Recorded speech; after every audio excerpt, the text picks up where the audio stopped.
암호화폐 거래소 바이낸스 KR이 6일 오전부터 본격적인 거래를 시작했습니다. 국내 최초의 상용 스테이블 코인인 BKRW 마켓도 함께 열렸습니다. 바이낸스가 후원장담했던 대로 한국 암호화폐 시장의 김치 프리미엄을 없앨 수 있을지가 업계 초미의 관심사로 떠올랐습니다. 우선 바이낸스 KR 홈페이지에 접속해서 회원가입을 해봤습니다. 회원가입 절차는 바이낸스 글로벌 거래소와 동일합니다. 자, 신생거래소인 바이낸스 KR은 시중은행과 연결된 실명 가상계좌가 없습니다. 대신 특정 코드를 적어서 거래소 명의의 은행 계좌로 돈을 넣으면은 거래소에서 코드로 입금인을 식별해서 투자자 계좌로 옮겨주는 방식을 쓰고 있습니다. 국내 투자자들 사이에서는 벌집 계좌로 불리는 방식이죠. 자, 한 번에 입금할 수 있는 돈은 10,000원에서 1억 원 사이로 제한되어 있습니다. 입금은 반드시 BKRW 충전의 형태로만 가능하고요. 원화를 넣어 바로 비트코인이나 이더리움을 살 수는 없다는 얘기입니다. 5만 원을 입금하고 약 2분 30초를 기다리면 가입한 이메일로 충전 완료 메일이 옵니다. 자, 바이낸스 KR은 바이낸스 글로벌과 오더북을 공유합니다. 거래량 기준 세계 1위권 거래소의 풍부한 유동성을 이용할 수 있다는 얘기입니다. 가격도 거의 같죠. 실제로 바이낸스 글로벌의 주력 상품인 비트코인, 테더페이의 가격은 바이낸스 KR에서도 시차 없이 연동되는 모습을 보입니다. 단, 바이낸스 KR에 입금된 원화로 바로 비트코인 테더페어 거래를 할 수 있는 것은 아닙니다.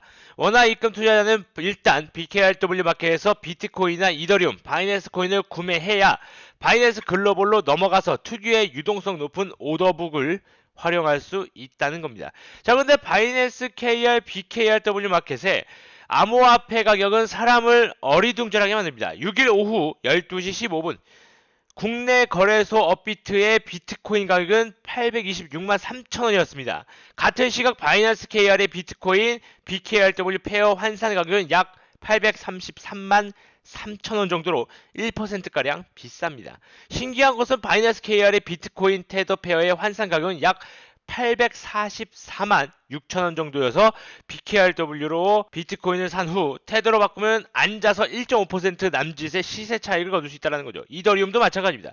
자, 이렇게 해서 가지고 있던 테더를 원화로 출금하려면 다시 BKRW 바꿔야 합니다. 원화 출금은 BKRW만 가능하기 때문입니다.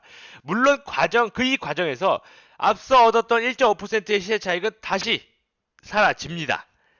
당장 원화 출금을 할 수 있는 것은 아니죠. BKRW, 바이낸스의 KR 측은 출금 서비스 지원은 4월 9일부터 가능하다라고 설명을 했습니다. 결국 바이낸스 글로벌 거래소의 풍부한 유동성은 유독 선호하는 혹은 암호화폐 형태로 자산을 계속 보관하고 있는 투자자가 아니라면 이 거래소에서의 매매를 매력적이라고 느끼기는 어려운 상황입니다. 심지어 비트코인 보유 목적을 가진 투자자도 더더욱 지금 상황에서 바이낸스 KR을 이용할 이유가 없습니다. 국내 거래소들보다 1%가량 높은 가격의 비트코인을 사야 하기 때문이죠. 자, 장펑자오는 김치 프리엄을 해소를 들어 왜 BKRW를 홍보했을까요? 바이낸스 KR의 자주 묻는 질문 페이지에 가면 회사 측 설명을 들을 수 있습니다. 국내 암호화폐 가격에 김치 프리미엄이 붙었을 때 국내 거래소에서 프리미엄을 다 치르고 암호화폐를 사지 말고 바이낸스 KR에서 BKRW 사서 해당 BKRW를 바이낸스 글로벌로 보내 거래하면은 암호화폐를 더 싸게 매수할 수 있다라는 내용입니다. 사실 가장 기대했던 부분 역시 스테이블코인인 BKRW의 활용에 거래소로 넘나드는 차익 거래를 실제로 해보는 것이었습니다. 자, 그러나 BKRW 지갑끼리의 입출금이 불가능한 상태였죠. 바이낸스 측은 지갑끼리의 BKRW 전송이 당분간 지원되지 않는다고 밝혔습니다. 바이낸스 KR에서 바이낸스 글로벌에 전송할 수 없다라는 것뿐만이 아니라 바이낸스 글로벌 내에서도 지갑 간 BKRW를 주고받을 수 없다라는 겁니다.